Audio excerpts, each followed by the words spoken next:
আমি প্রতিদিন একবার হলে কথা বলি, আমার জিন্দেগির সবচেয়ে বড় আফসোস ওইটা যে 16 বছর, 18 বছরের, 14 বছরের এত অল্প বয়সী মুসলমানের ছেলে মেয়ে খোদার 365 দিন আপন ঘরেই ঘুমায়, বাবা মা জীবিত, অথচ 365 দিনে খোদার একটা বছরে কোনোদিন ফজরের নামাজ পড়ে না। আহা, বাবা মা জীবিত, মুসলমানের সন্তান এত বড় নিকৃষ্ট কিভাবে হয়? আর মুসলমানের মা বাপ এইসা গাফেল কেমনে হয়? ওই বাপ, তুমি এত বড় গাফেল কেমনে হইলা? তোমার সন্তান একটা দিনও ফজরের নামাজ পড়বে না। তুমি কেমন বাপ হইলা? আর এটা কেমন সন্তান? বলো না বাপ, বলো না সন্তান, নওজোয়ান বলো না ভাইয়া, এই কিশোর নওজোয়ান ছেলেরা, এই বন্ধুর কথা বলো, জবাব দাও। 365 দিনে খোদার এক বছরে যে কোনো দিন 5 ওয়াক্ত নামাজ পড়লা না, তুমি মানুষের বাচ্চা? এই হাইওয়ান, মুসলমানের বাচ্চা তো নিকৃষ্ট হয় বেটা। তোর কোনো আল্লাহ নাই, তোরে কেউ বানায় নাই বেঈমান নাফরমান, তোর কোনো সৃষ্টিকর্তা নাই, তোর কোনো নবী নাই, তোর জন্য কেউ 23 বছর কাঁদে নাই, তোর কোনো ধর্ম নাই বাপ, তোর কোনো কিতাব নাই, তোমাকে কোথাও ফিরতে হবে না? কি ভাবছেন জিন্দেগি মানে কি? ভাত তরকারি, পেশাব পায়খানা, মোবাইল, নারী, ছবি, খাতা বালিশ আর দোকানদারি, আর বন আর বিড়ি, চার বিস্কুট, পেঁয়াজ আর আলুর সব, আপেল আর মালটা, এরই নাম জীবন। খালাস, এরই নাম জিন্দেগি? বলো না বাপ। এজন্য অভিভাবক হিসাবে আপনারা প্রত্যেকের কাছে আমার অনুরোধ, আপনারা যারা স্ত্রীর স্বামী, আপনারা যারা সন্তানের বাবা, আপনাদের দায়িত্ব আপনার স্ত্রীর ঈমান আমলের হেফাজত করা। আপনার দায়িত্ব খোদার কসম আপনার ছেলে মেয়ের ঈমান আমলের হেফাজত করা।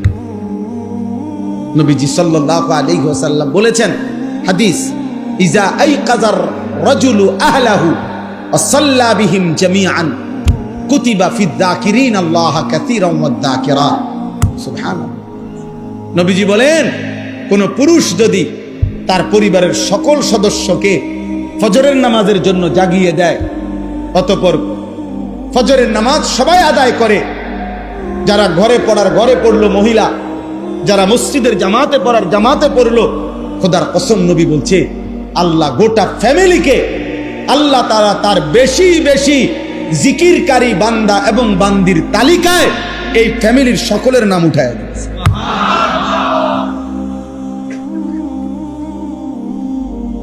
কুতিবা লিখে দেওয়া।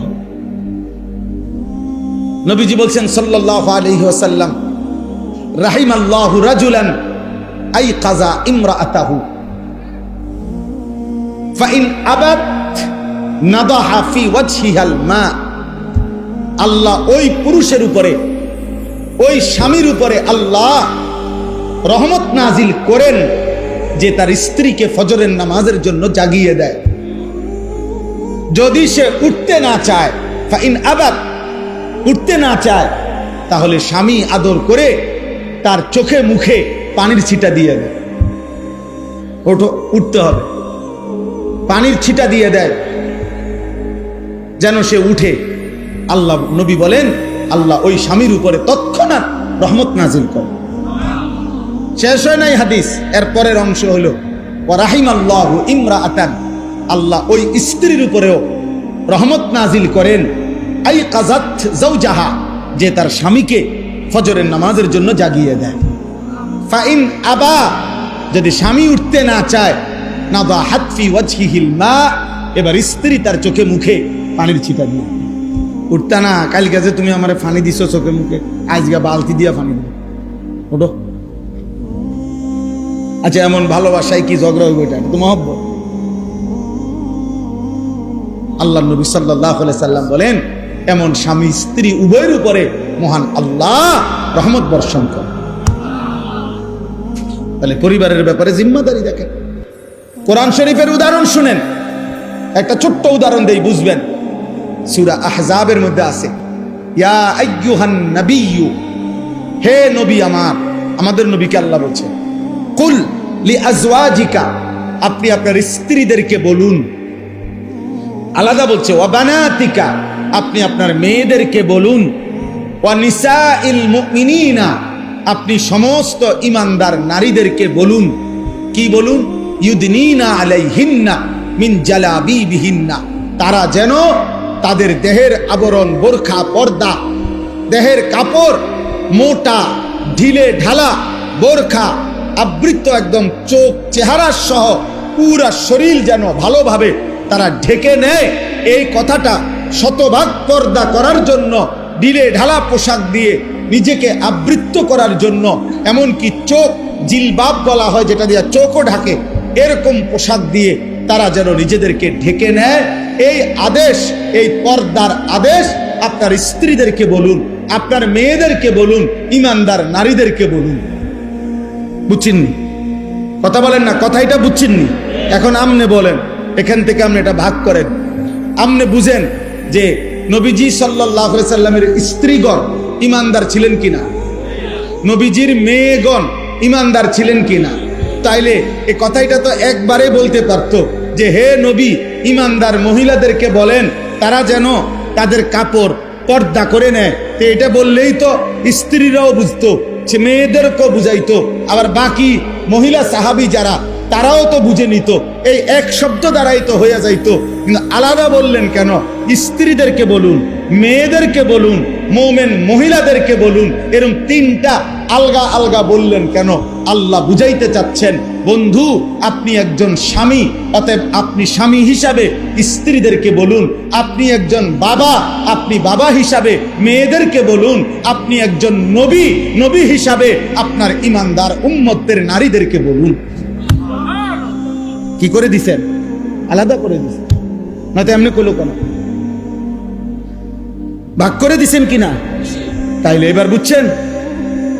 তাহলে আপনার স্ত্রীকে ঈমান আমলের কথা বলার দায়িত্ব জুনায়েদ বাগদাদির, মালাকুল মউত আজরাইলের, নাকি কার? আমার। কার? আমার স্ত্রীকে বলবে কে? আমি বলবো। আমার মেয়েদেরকে বলবে কে? আমি বলবো। আমি বলবো। 14 বছরের মেয়েটা, 16 বছরের মেয়েটা 8-7 কাপড় পরে, টাইট কাপড় পরে, আধা ঘন্টা 1 ঘন্টা ধরে সাইজা গুইজা আপনার মেয়েটা আপনার ঘর থেকে বের হয় প্রতিনিয়ত। আপনি বুঝেন না এই অসভ্য মেয়ে কারে দেখাইবার জন্য 1 ঘন্টা লাগাইয়া সাজলো, আর এই অসভ্য মেয়ে রাস্তার কারে দেখাবে? আমনে বাপ বোঝেন না? আমনে ললিপপ খান, আমনে বইয়া সিরা সাবান, আমনে সিরা সাবান, আপনি বুঝেন না? আমনের বেডি 1 ঘন্টা লাগাইয়া সাইজা, টাকা আমনের, কাপড় আমনের, মেকআপ আমনের, পাউডার আমনের, ফেয়ার এন্ড লাভলি আমনের, টাকা সব আমনের, রংসায় অটো ড্রাইভার, রংসায় সিএনজি ড্রাইভার, রংসায় রাস্তায় খাড়াইয়া মুতে এমন অসভ্য বখাটে দুশ্চরিত্র যুবক আপনার বেটিরে দেখে আর টিটকারি মারে। এই মুসলমান, এত বড় বেগায়রত, আত্মমর্যাদাহীন কেমনে হইবি বাপ বেটা? তুমি কোন পুরুষ না? তোর স্ত্রী কেন বেটা বাইরে বাইরে হাঁটবে বেটা? বেপর্দা বেটা, তুই বেড হইত না বেটা? চিরানি খাও, ভাত খাইতারো না?